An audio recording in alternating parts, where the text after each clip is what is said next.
ভিডিওটা। তো আজকের বিষয়টা কি? আজকের বিষয়টা হচ্ছে গরু মোটা তাজাকরণ।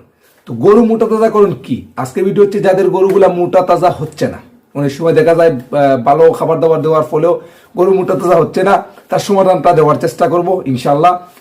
তো আপনারা একটু ধৈর্য সহকারে ভিডিওটি দেখবেন, কারণ এটা হচ্ছে আপনাদের একটা ব্যবসায়িক জিনিস, ঠিক আছে? এটা একটু ধৈর্য সহকারে দেখেন যদি, তাহলে আপনাদেরই উপকার হবে ভাই, বুঝছেন?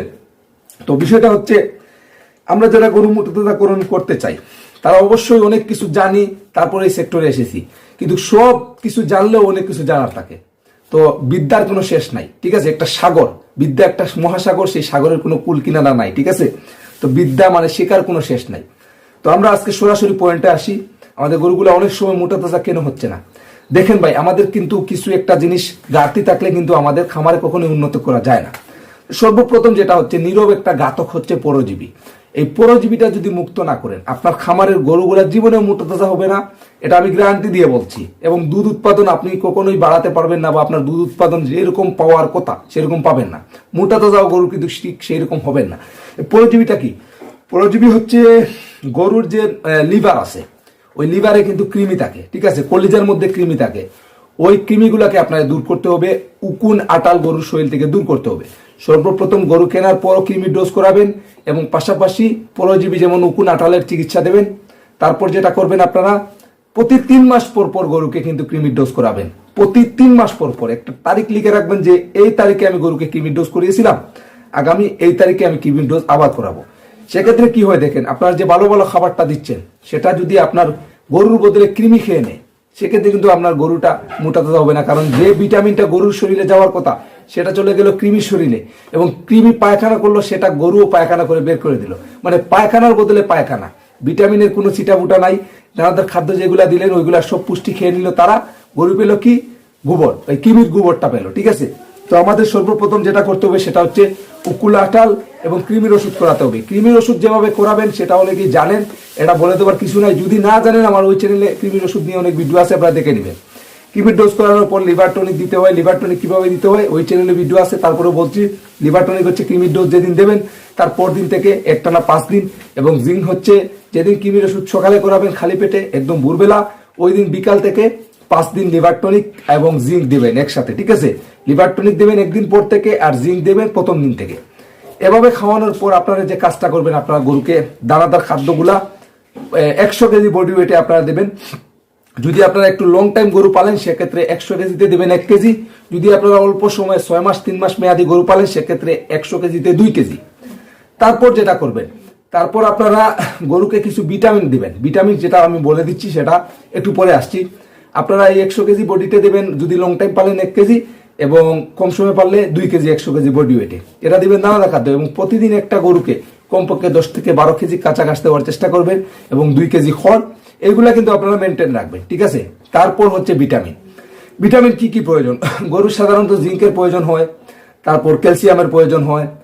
তো ক্যালসিয়াম আপনারা রেনাকেলপি দিতে পারেন, ওরাকেল দিতে পারেন, তারপর জিঙ্ক দিতে পারেন, আপনারা জিসবেট দিতে পারেন, তারপর এসিআই কোম্পানির জিঙ্ক দিতে পারেন, যে কোনো কোম্পানির ভালো একটা কোম্পানির জিঙ্ক দিতে পারেন, ঠিক আছে? এই 2টা ভিটামিন। তারপর হচ্ছে আপনার ডিবি ভিটামিন।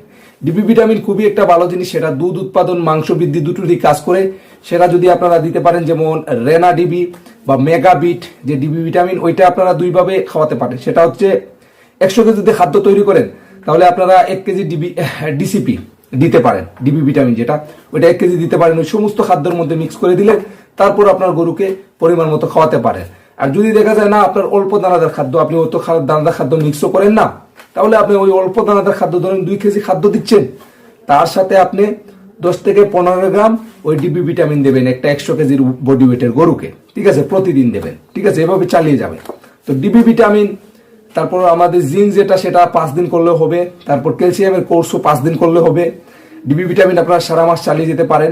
তারপর ডিবি ভিটামিন যদি না পান তাহলে আপনারা আরো ভালো একটা জিনিস আছে, সেটা হচ্ছে জিপিবুল। জিপিবুল পাউডার ওই ডিবি ভিটামিনের মতোই কাজ করবে। জিপিবুল পাউডার বা লিকুইড, 2টা থেকে যে কোনো একটা দিলেই হবে। সেটাও ধরেন যদি লিকুইড হয় তাহলে দিলেন 50 গ্রাম 100 কেজি বডি ওয়েটে, এবং যদি দেখা যায় আপনার পাউডার হয় সেক্ষেত্রে আপনারা 15-20 মিলি দিলেন জিপিবুল। তো এখন আমরা কি শিখলাম? সর্বপ্রথম আমরা যে গরুর কৃমির ডোজ করাতে হয়, লিভার টনিক, জিঙ্ক, তারপর ভিটামিন, কি কি ভিটামিন গুলা খাওয়াতে হয়, এগুলা শিখলাম, কিন্তু মূল বিষয়টা তো শিখলাম না। মূল বিষয় হচ্ছে গরু মোটা তাজাকরণ করতে হলে বা দুধ আপনি সঠিক পেতে হলে আপনাকে অবশ্যই সময় মেনটেন করে, টাইমটা মেনটেন করে খাবার দাবারটা দিতে হবে। আপনি ধরেন সকালবেলা খাবার দিচ্ছেন 9টার দিকে, দুপুরবেলা দিচ্ছেন 2টা থেকে 1টা থেকে 2টার ভিতরে, বিকেলে দিতে আসরের পরে। এভাবে আপনাকে টাইম মেনটেন করে যদি খাবার দেন সেক্ষেত্রে কিন্তু গরুটার গ্রোথ বেশি ভালো হয়। যদি আপনি সকাল একদিন দিলেন, আরেকদিন দিলেন বিকালে, আরেকদিন দিলেন রাত্রে, মানে খাবারটা দিলেন কোনো আগামাতা নাই, খাবারের কোনো টাইম টেবিল নাই, সেক্ষেত্রে কিন্তু গরুর শরীর নষ্ট হবে। যেমন আপনার ঠিক টাইম মতো না খাবার খেলে গ্যাস্ট্রিকে ধরে নানান ধরনের সমস্যা হয়, ঠিক তেমনি গরুরও। আপনি টাইম মেনটেন করবেন, ইনশাআল্লাহ কম খাবারেও আপনার গরু মোটা তাজা হবে, কম খাবারে আপনার গরু দুধ উৎপাদন দিতে বাধ্য। টাইম মেনটেন না করে যে কোনো সময় হুটহাট করে খাবার দিয়ে দিলেন সেক্ষেত্রে গরুরও ক্ষতি, আপনারও ক্ষতি। গরুর ক্ষতি কি, তার পেটের মধ্যে গন্ডগোল হবে, তার গ্রোথ কমে যাবে, দুধ কমে যাবে, মাংস কমে যাবে। আর আপনার ক্ষতি হচ্ছে আপনি যে খাবারটা খাওয়ালেন টাকা দিয়ে কিনে, ওই খাবারটা ওয়েস্ট, মানে নষ্ট হলো। ঠিক আছে, এই বিষয়টা মাথার মধ্যে রাখবেন, যেটা অনেকেই বুঝিয়ে বলে না। টাইম মেনটেন রাখবেন, আপনার যেই টাইম হোক সেই টাইমে আপনার গরুকে খাবার দিতে হবে। আর পানির কোনো টাইম নাই, আপনাকে বারবার বলছি পানির কোনো টাইম নাই। 24 ঘন্টা গরুর সামনে পানি দিয়ে রাখবেন।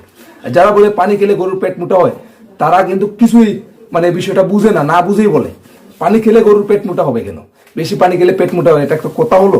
আপনার যতটুকু মানে ইচ্ছা ততটুকু পানি খাবেন, পশুরও ঠিক তেমনি, যতটুকু ইচ্ছা সে ততটুকু পানি খাবে। ঠিক আছে, আর পানি বেশি খেলে পেট মোটা হবে, সেটা হচ্ছে যদি আপনি ওই খাবারের মধ্যে যে পানিটা আছে ওইটার মধ্যে চিটা, লালি, লবণ ওইগুলা মিক্স করে গরুকে লোভ দেখিয়ে খাইবে, মনে করেন 20 লিটার পানি তাকে খাওয়াই দিলেন, 40 লিটার পানি ওই মজা পেয়ে খেয়ে দিল, সেক্ষেত্রে তার সমস্যা হবে। তাই পানির মধ্যে লবণীয় কিছু মিক্স করবেন না, শুধু পরিষ্কার পানি দিবেন। ঠিক আছে, আর দানাদার খাদ্যের সাথে এমন ভাবে পানি দিবেন না যে তার নাক, মুখ, চোখ সব মানে ডুবে যায় পানির মধ্যে, এভাবে দিবেন না। দানাদার খাদ্য যে গরুগুলা পানি ছাড়া খায় না ওইগুলোকে অল্প পানি দিয়ে খাওয়াবেন, এবং যে গরুগুলা শুকনো খায় তাদের শুকনো খাওয়াবেন। ঠিক আছে, তো আশা করি ভিডিওটি ভালো লাগেছে। যদি ভিডিওটি ভালো লাগে লাইক করবেন, চ্যানেল নতুন হলে সাবস্ক্রাইব করবেন। ধন্যবাদ, দেখা হবে আরেকটি ভিডিওতে। আল্লাহ হাফিজ, আসসালামু আলাইকুম।